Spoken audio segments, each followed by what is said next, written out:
Yes, thank you for inviting me here to talk at this TEDx talk, and I think you've probably done a much better job of an introduction than I could, but I'm here from the Marine Stewardship Council, and I want to talk to you today about this question: can you be a consumer and environmentalist?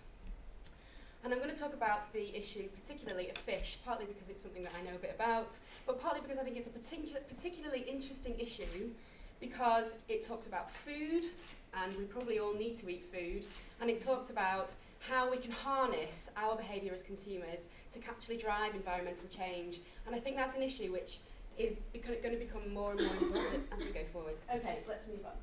So, I've got a few kind of scaremongering slides which you probably don't need to know too much about, because I've got a feeling that you're probably pretty much on board with the fact that our oceans are in a kind of environmental crisis at the moment, but I'm going to do it anyway because I've got the opportunity to. So that there is a slide which shows biomass of table fish in 1900 and how it's changed in 1990. So that's 90 years of fishing. As you can see, this is pretty much what we've left our oceans in over 90 years of fishing. Well, it's more than that now, but if you listen to the UNFAO, you can see that about 70% of our global fish stocks, which is 3 red and 1 yellow bar, are either fully exploited or in this category of overexploited, depleted or recovering. So we're talking about fishing 70-odd% of our fisheries either as hard as they can be fished or actually overfished, just leaving this kind of 23% that either underexploited or moderately exploited.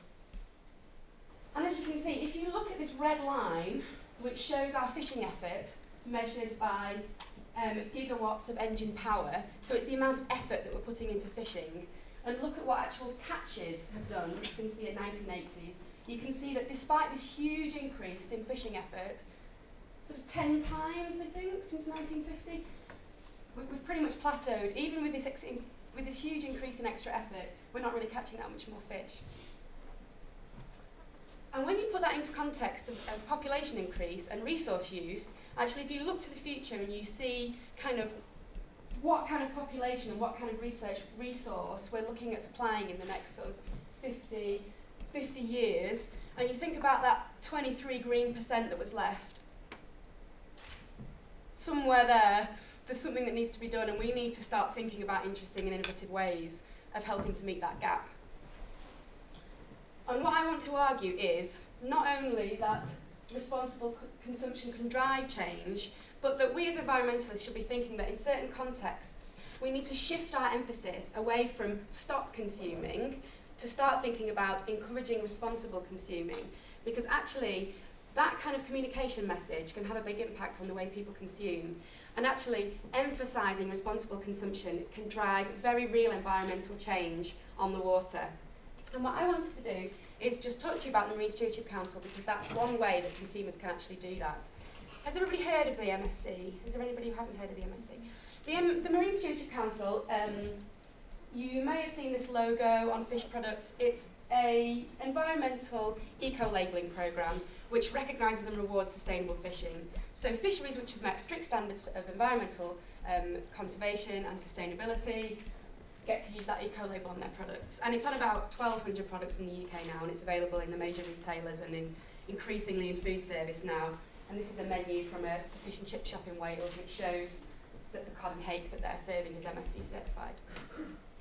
Now, talking about this real environmental change from consumer behaviour, I wanted to talk you through 3 MSC certified fisheries and how the MSC certification process has led to real environmental change on the water in these fisheries.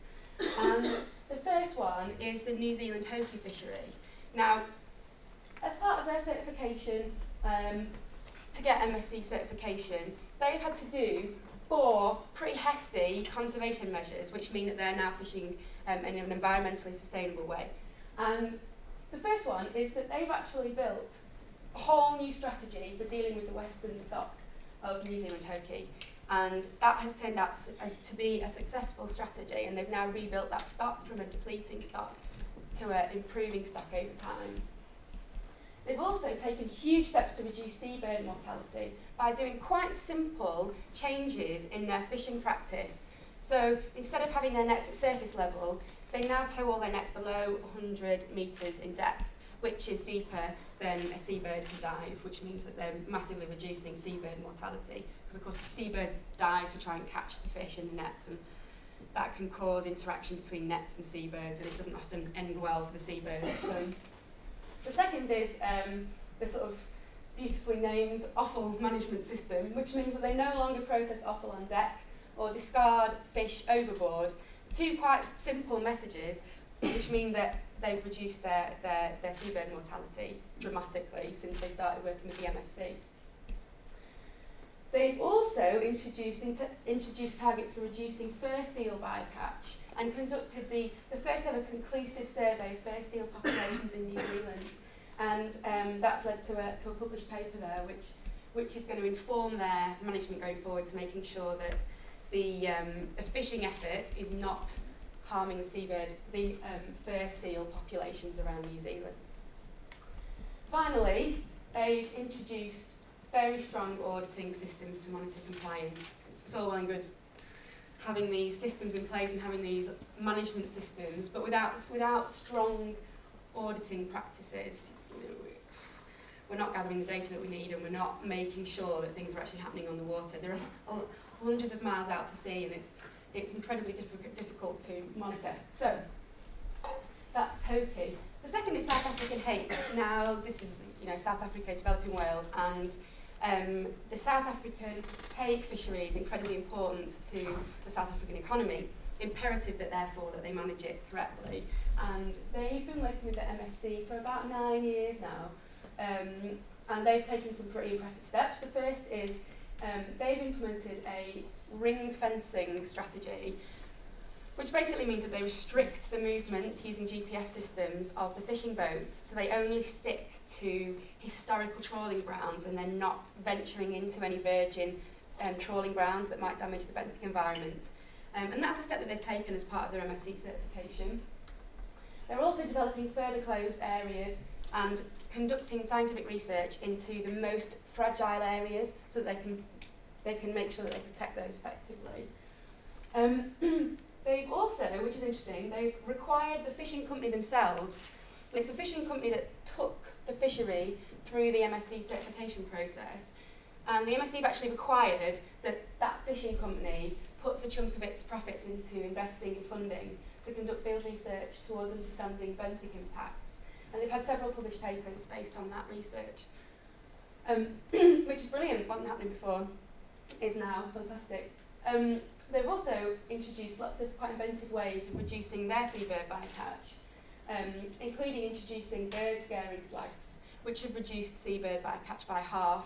And this, I realise isn't a particularly good picture, but you can just see there, these are the kind of, it's very, very straightforward, very simple, but just putting these flags on the back of the boat scares off the birds so they don't dive into the nets and get tangled. And as you can see, they've reduced their seabird interactions by half, which is fantastic. And finally, to talk about one a bit closer to home, this is the Shetland Scallop fishery. This is a dredge fishery, and I don't know who saw the Hughes Fish Fight programmes about dredge scallop fishing. So this is an interesting case because it's a dredge scallop fishery which managed to meet the MSC standard for sustainability by having such strong practices in place and making sure bycatch was low and making sure monitoring was so good that they managed to meet our standard for sustainability. And I think it's a fantastic example of how the MSC takes into consideration so many indicators of sustainability and doesn't just think about gear type, good or bad. So they've invested, as I say, in spatial mapping, and they regulate their fishery according to that spatial mapping.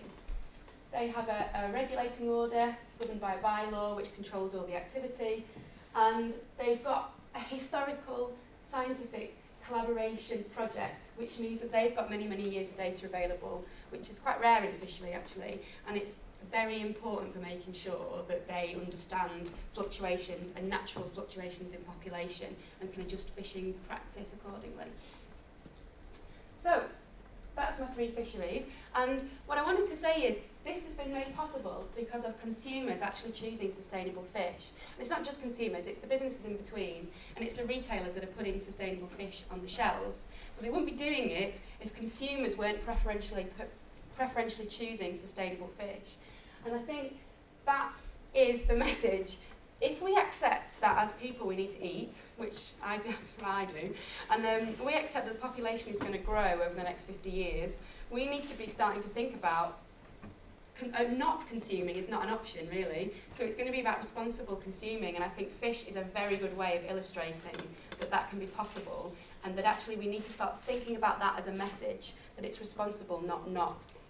Consumers can be environmentalists because responsible consumption can really drive change towards sustainability.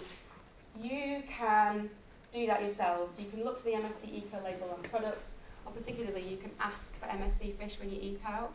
You'd be amazed how many people don't ask or don't know or don't understand, or in the people who are serving fish, and they've never been asked. Nobody's ever really asked before where their fish comes from.